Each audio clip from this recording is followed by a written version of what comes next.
Right now, I'm in the middle of preparing for my very last college exam, and it feels unreal just saying that out loud.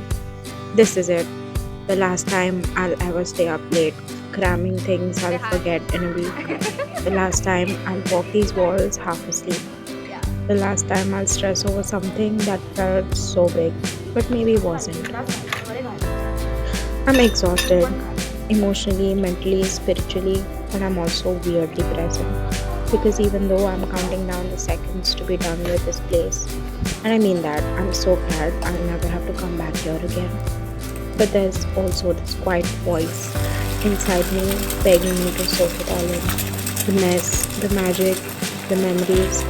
This place has seen every version of me, the broken, the lost, the growing, and as much as I've hated it sometimes, there's a part of me that's mourning the goodbye. So today, between flipping through flashcards and reading the same line 5 times, I'm just letting it all sink in. College was supposed to be the best time of my life, and in many ways, it was. There were movie nights that turned into heart to hearts, random food runs at midnight, walkbacks to the hostel with headphones in and no real destination.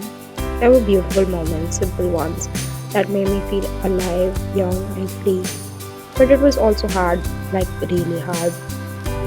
It was a period of growth I didn't ask for, pain I didn't see coming, and self discovery I thought I could avoid.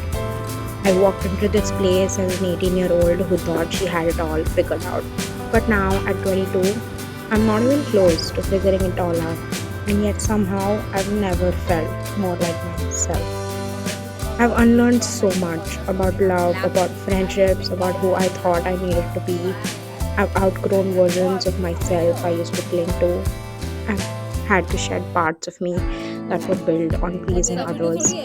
And what I've found underneath the real me, she's softer, stronger, a little more bruised, but so much more aware. These 4 years didn't just pass, they transformed me. And the girl who entered the space is not the woman who's leaving it. I remember how excited it felt to make new friends. The feeling of, wait, you too? The late night conversations, the random snack runs, the inside jokes that absolutely made no sense to anyone else. It felt like I found the people who just got me. We were that group that said things like, bro, if you leave me, I'm leaving this college. Like we were in it, fully emotionally invested, delulu and proud. And then one day, it was hard to even look at their faces. It was hard to succumb to the kind of people they were. We wanted to be there for each other, but not at the cost of values, not at the cost of how I wanted to live my life. We became strangers who sometimes liked each other's stories out of habits. It's weird how someone can be in every single part of your day, and then suddenly they're not even in your thoughts. And yeah, it stung. I'd be lying if I said it didn't. I used to look at our pictures and think, wow, we really thought this was forever. But in college, that's like 6 months. But I've realized that sometimes people come into your life to teach you something, not stay, and that's okay. It doesn't make the memories less real, just temporary. There was a time in college where I just lost myself, like not in a poetic, I'm on a journey of self discovery kind of a way, more like we stopped going to class. We would wake up, scroll for hours, maybe eat something, and then go right back to bed. Sleeping all day in my hostel room felt like the only thing I could do. Because when you don't feel okay in your head, just existing starts to feel like a full time job. I'd spend hours talking it all out with Anjali. We went through it all, carrying each other's tears along the way, trying to make sense of what happened, what I could have done differently. We wanted to fix things. We really did. Because some part of me believed that they were worth fighting for. But the truth is, sometimes no matter how much you want something, it just doesn't work out. They just don't think you're worth it, and that sucks. Even now, talking about it feels heavy, like there's a lump in my throat I didn't invite. But when I think back to how sad I was, there's a weird part of me that laughs. Not because it wasn't real, but because, wow, that version of me really thought she would never feel better. And I wish I could go back and tell her it doesn't stay like that forever. And then obviously comes the part where you fall in love, right? Because what's college without a little heartbreak? You meet someone, or you meet someone who's emotionally unavailable, inconsistent, and allergic to clear communication. But your delusional little brain goes, yup, that's my husband. It wasn't even a relationship. It was a situationship with a really good playlist and terrible emotional ROI. I chose the bare minimum like Miss Gourmet, and the bar was lower than hell. Like, not just in the basement, it was buried 6 feet under. And I was like, he smiled at me today. Progress. I handed him the gun, loaded it, and then stood there with my arms open. Like, yeah, go ahead, I trust you. And he did exactly what boys with no business being in your life do. He pulled the trigger. It was dumb and intense and very, very real to me at the time. It's funny now because how was I serious about someone who didn't even know me properly? Back then, it felt like heartbreak with a capital H. I survived it, obviously, but wow, that girl really thought she was building a future with someone who couldn't even build emotional availability. Some days, the pain was gut wrenching, like the kind that sits in your chest, heavy, unmoving, like Bro, your something's hair looks pressing nice. down on your भाई ribs. ऐसा जंगली And बन you के आ रहा can't है quite breathe right. It wasn't loud heartbreak, it was quiet, still, the kind that shows up at 3 a.m. and just sits with you. And guess what? Anjali was going through the same thing at the same time. And I won't lie.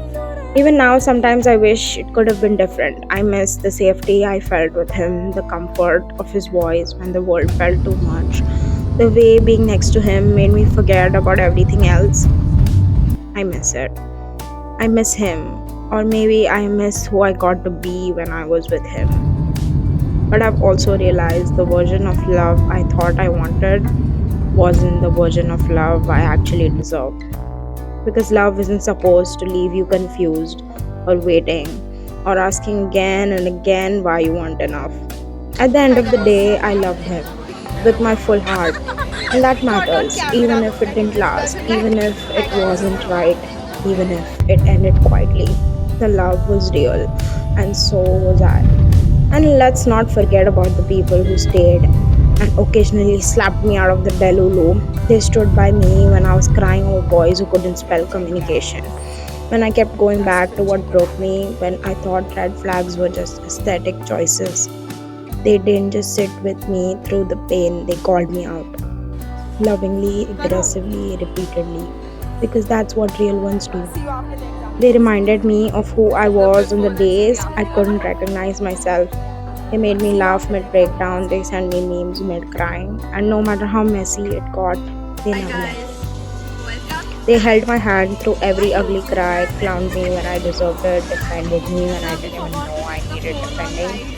They were the mirror, the reset button, the safe space I kept coming back to. Some people shattered me, but some stayed and built me back, and I'll never forget that. And now I'm here, staring at my last textbook, preparing for my final exam, so ready to leave this place, and yet somehow soaking in every single second of it. College was supposed to be the best time of my life, and in some ways it was, but it also broke me, healed me, rebuilt me, taught me how to choose myself, taught me that sometimes surviving is enough. I came here as an 18-year-old girl, wide-eyed, excited, so desperate to be loved. I'm leaving as a 22-year-old woman, with boundaries, with battle scars, with people I walked through fire for, and a version of myself I never thought I would become.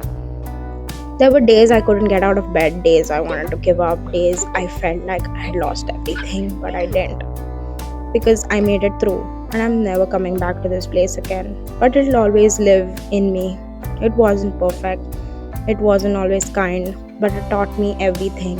And maybe that's what growing up really is, not knowing what the hell you're doing, but doing it anyway and surviving.